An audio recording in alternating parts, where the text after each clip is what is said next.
Okay, dumako na po tayo dito sa isang interview po. At maganda po ito, tungkol po ito sa pag-iwas ni Sarah at marapit siyang makorner sa isang sitwasyon. Alamin natin kung ano yan. Po kami. Kailan?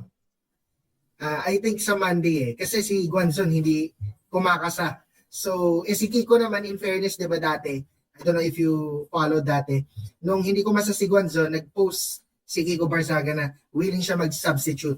So ngayon, we found a platform na neutral. Hindi bilyonaryo, hindi SMNI. So we can have that. Saan ang debate niyo? Yung podcast ni Attorney Clint at saka ni Mon Tulfo Uy! sa YouTube. Putik, magdedebate si Atty. Jesus Palsis tsaka si Buwangson. Uy, exciting to! Aray ko. Exciting! Ge. Ano ba yun? Tawag dito? Neutral ground ba yun? Si Attorney Clint is pro-Sara. Si Mon Tulfo is anti-Sara. Okay. So does that make the platform neutral? Well, more neutral than kasi syempre baka sabihin nila bias ang bilyonaryo sa akin. I have a show there. SMNI, I will never go to SMNI. Oo, wag. Ako paborito ko yun eh. Wag. Fake news channel yon. SMNI, the fake news channel. All is menor. Aray ko. Diba? Ang tawag doon? Oy, ano ba yung ano? Ano ba yung ano? Ano po ba yun? Yung ni Kibuloy, yung KOJC po na tinatayo na dome, KOJC dome, 75,000 daw po ang capacity. 75,000 na mga menor.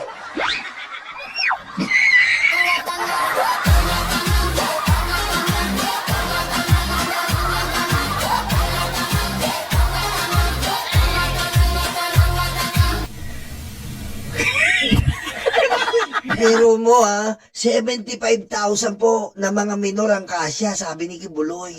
Aray ko. Uwe! Diba? Ang lupet, men. Pagtatanggol ko si VP Sara, okay lang ba? Sure, Ganun April Fools ngayon. Ganun naman sa debate eh. Pwede mo naman kunin yung either side eh. Di ba? And that will actually be more challenging. Actually, Pwede nga bunutan yan eh. Di ba? Affirmative or ano? yeah, you're forced to defend positions that you don't agree with noon. Like abortion, prostitution, gambling. If you're on the side that has to defend legalizing it, no choice ka. Okay. O sige, ito. Pagdebatihan natin ito. No? Bakit nyo ba kasi pinipilit na magkaroon ng impeachment hearings? Hindi pwede magkaroon ng trial o mini trial dyan sa House of Representatives. Sa Senado lang dapat ginagawa yan. Totoo This is naman. my point. This is my point, attorney. Parang familiar ba? hindi kita pagsasalitain dito. Hindi pala ako makakasalita dito Ba't pa ako nag-guest? Ngumiti ka na lang. Oo. Diba? You have to understand, no? Ang mini trial, hindi mo pwedeng gawin yan dito sa stage na ito. Diba? Paano kung ipa-contempt yung witness? Anong gagawin? Pwede. Why not? Saan ba nakasulat na wala sa Constitution yun? Sila lang naman nagsasabi na kailangan nakasulat. But, doon muna tayo sa yung mga nakasulat, di ba? Number one, trial is definitely for the Senate. Ang mini trial is merely a label. It is merely... Ang hindi mo naiintindihan kasi, Attorney Jess Palsis, ito yung problema sa'yo eh. Masyado kang anti-Sara. Pinipilit mo yung gusto mo. Hindi Bakit naman. hindi mo maintindihan? Ano lang ako, pro-constitution. So sabi Pwede ng constitution, sabi ng constitution, kapag may kontrata, yung title ng contract, hindi yon ang mamumuno kung ano yung kontrata, like labor contract. Sabihin, this is not a labor contract. Pag dumating yan sa Supreme Court, sabihin ng Supreme Court, oo nga, it's a labor contract. Kahit sabi ng agreement, this is not a labor contract. Because ang titingnan natin is yung content.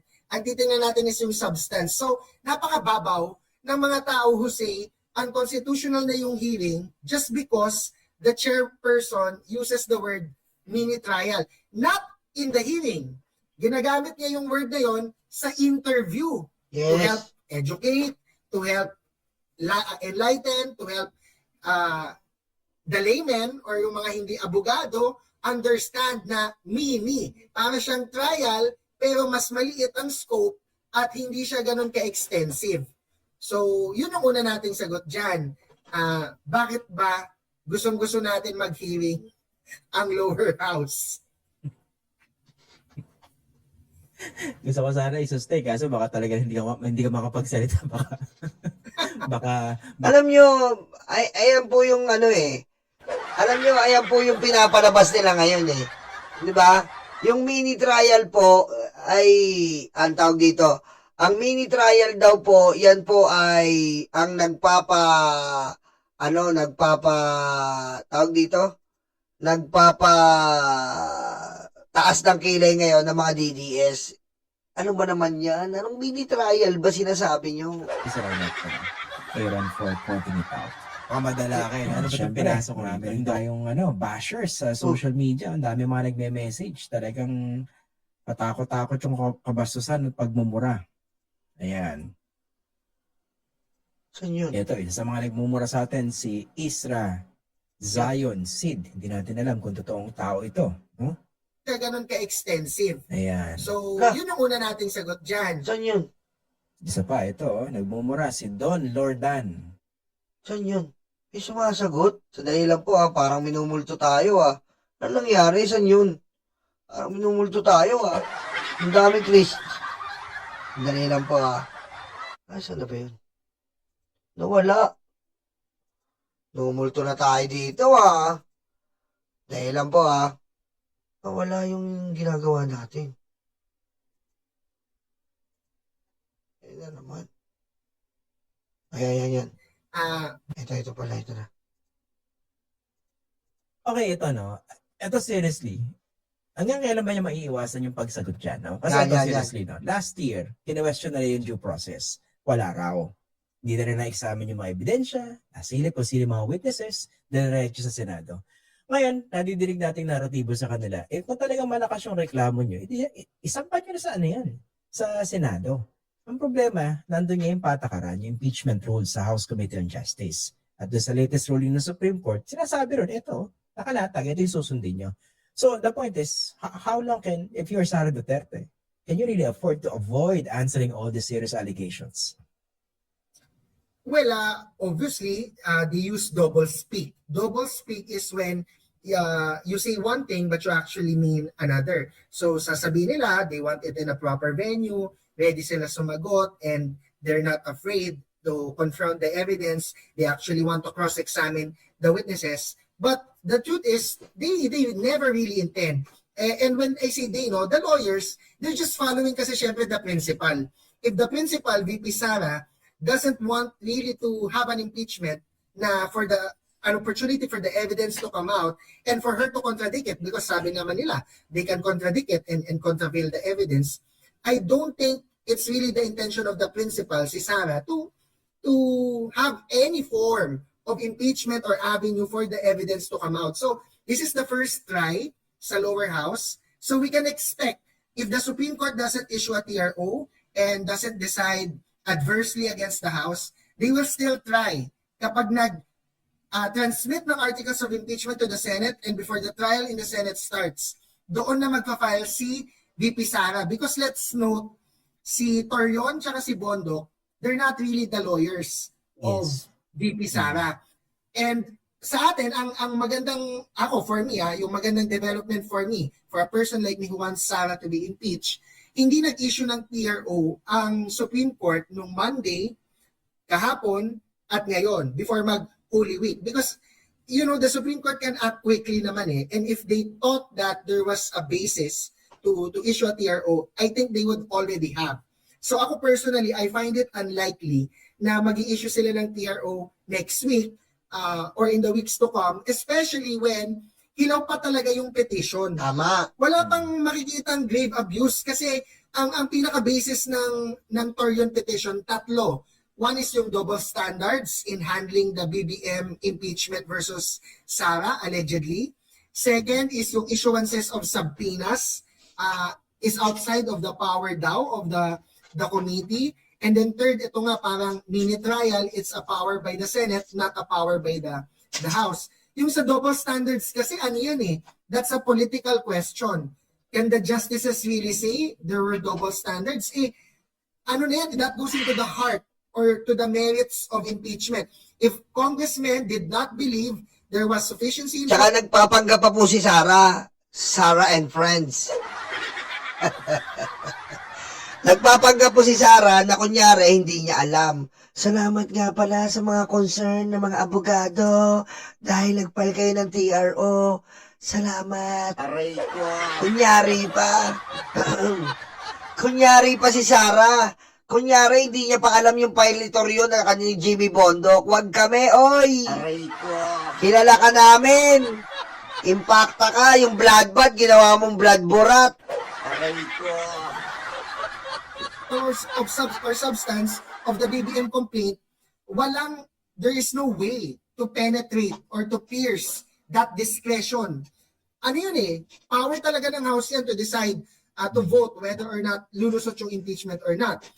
Politically, I can agree na baka may sense yung argument na double standard. But that's in the political realm, pang-election yan. Yung sa second, issuances of subpoena, if you notice, and I think everybody notice it naman no? Hindi nagsubpoena ng bank accounts. Kasi ako initially, yun din ang isa sa mga Hindi pa. Hindi pa. Kasi hindi pa yun ang pinag-uusapan eh.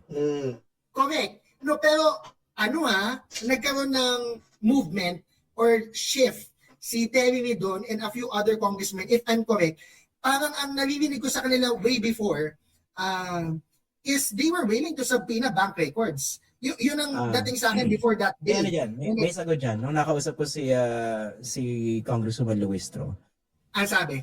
medyo na-surprise nga rin siya na hindi pa pinasubpoena yung bank records na pwede na yata at that stage, no? Kasi kung pag-uusapan naman dyan yung mga hindi dineclare sa Ako na sasagot. Ako na ba sasagot? Ano? Tingin nyo. Kasing pa ba kayo dyan? Baka tulog na kayo. Ako na sasagot. Aray ko. Nahihirapan sila eh. Hindi nila alam kung bakit eh. Sige ako na.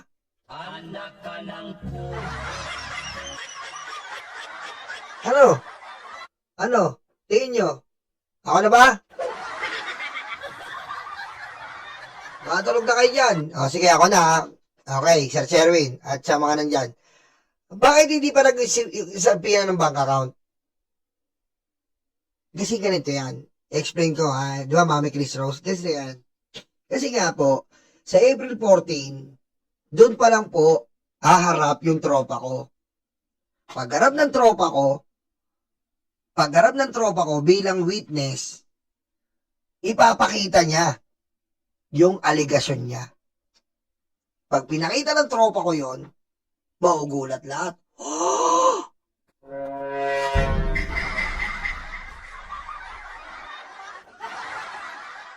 Diba? So, biglang gaganon si Suntay. Your Honor, this allegation have no basis, Your Honor. There's no basis in this allegation. Sasabihin ni Suntay. Sasabihin ni Ma'am Jiki Luistro. Wait. Mister, are you sure that the records that you are showing right now is certified true and correct? Yes, Your Honor. Sabihin ng tropa ko. Okay. And then what is that bank? This is BPI, this is blah blah blah blah, this etc. Sabihin ng tropa ko, if you want, Your Honor, Mr. Chair, sabihin niyan, if you want, Your Honor, Mr. Chair, you can subpoena the bank records of my allegation. Aray ko. Nagets nyo ba? Nagets nyo? Yung usapan namin ng tropa ko eh. Nagets nyo? itago na lang natin yung tropa ko sa pangalang Sentry. Aray ko. Patayin mo si BBM. No joke.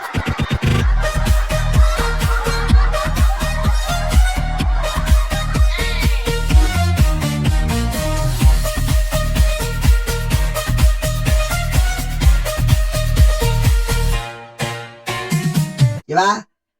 Itago natin yung, alam ba, may kailangan tayo, kunyari may tropa tayong Sentry. Kasi sa April 14 po, haharap siya. Pagharap niya, dala-dala niya yung bank records. Di ba? Ipapakita niya yun. Ipapakita niya. Haharangin ngayon ni Suntay. Siyempre, haharangin ni Suntay. Sino ba yan? Sino ba yan? Sasabihin nila, Abante, sasabihin nila, De Lima, witness namin yan na magsacertify sa ill-gotten wealth ni Sara Duterte. Advance na to ha. Magko-complain ulit si Suntay. Paano namin magpapatunayan na totoo yan? Sabi niya, isa nga po ay kasama sa complainant dito, etc., etc. Siya magpapatunay ng ill-gotten wealth. And then, magsasalita si Jinky Luistro, ito yung mangyayari, ina-advance ko na kayo.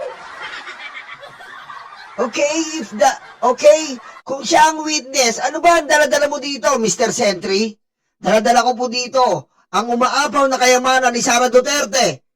Tatayo uli si Suntay. Your Honor, paano natin masasabi na yan ay totoo? Tatayo na naman magsasalita naman si J.K. Luistro. How can we prove it, Mr. Sentry, that your bank records in this courtroom is legit and certified true? Your Honor, you can subpoena these bank accounts immediately if you want. Magsasalita si Luistro. Sasabihin ni Luistro, okay, to the, we subpoena those kekum, kekikapikabum, kekibikeribum, keribum. We subpoena the BPI, the etc., the BDO, the Equitable Bank of that record by the Mr. Sentry. So ordered. Naintindihan nyo na. Kaya wala ang bank records. Di ba? Kaya wala pong bank records. Ang bank records po, aantayin natin muna si Sentry na humarap sa Committee on Justice. Advance na yan, ha? Patayin mo si BBM. No joke.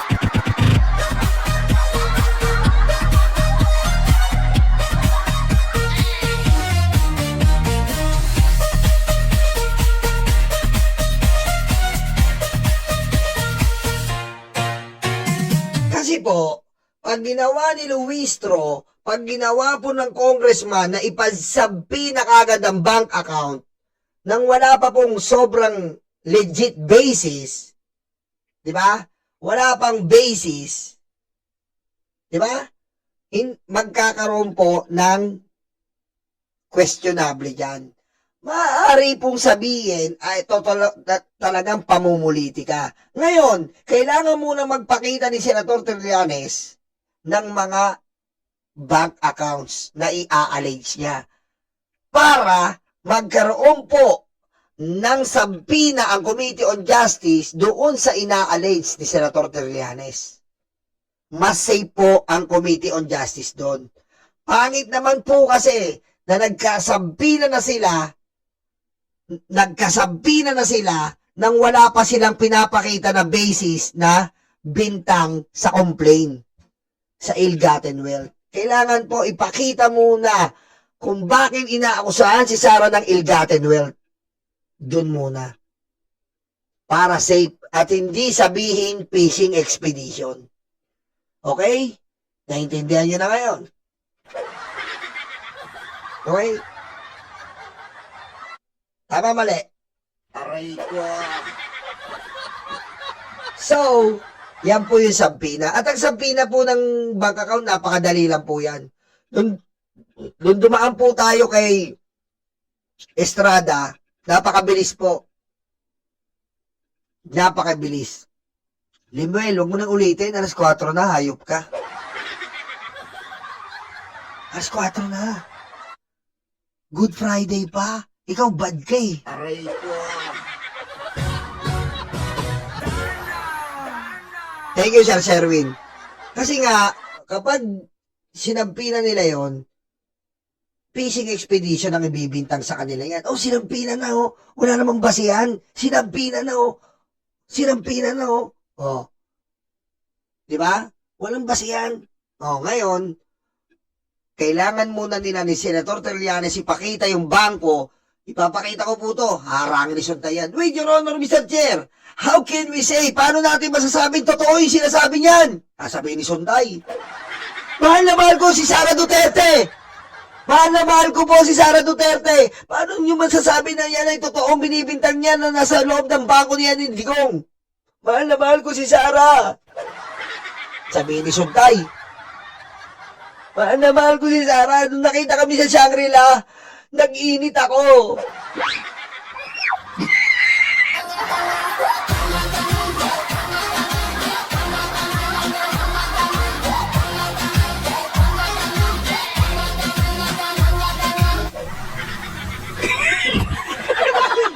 Diba?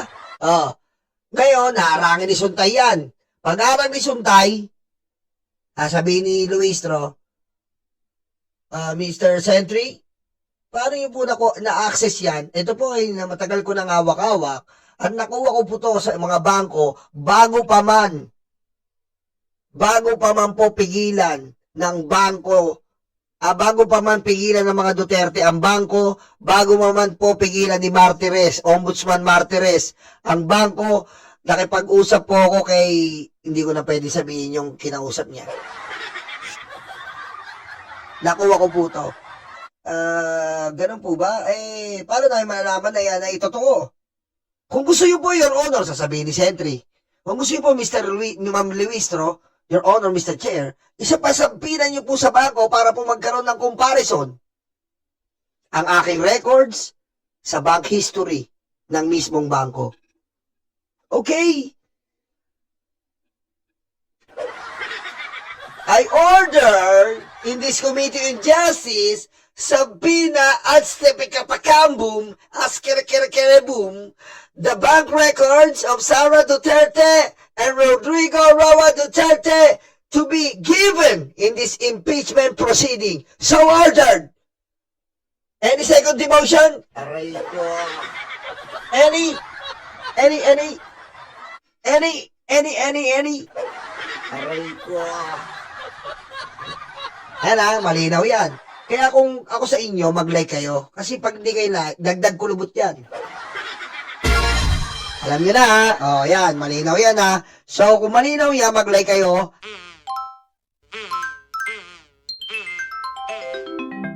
Kakulango.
Luga,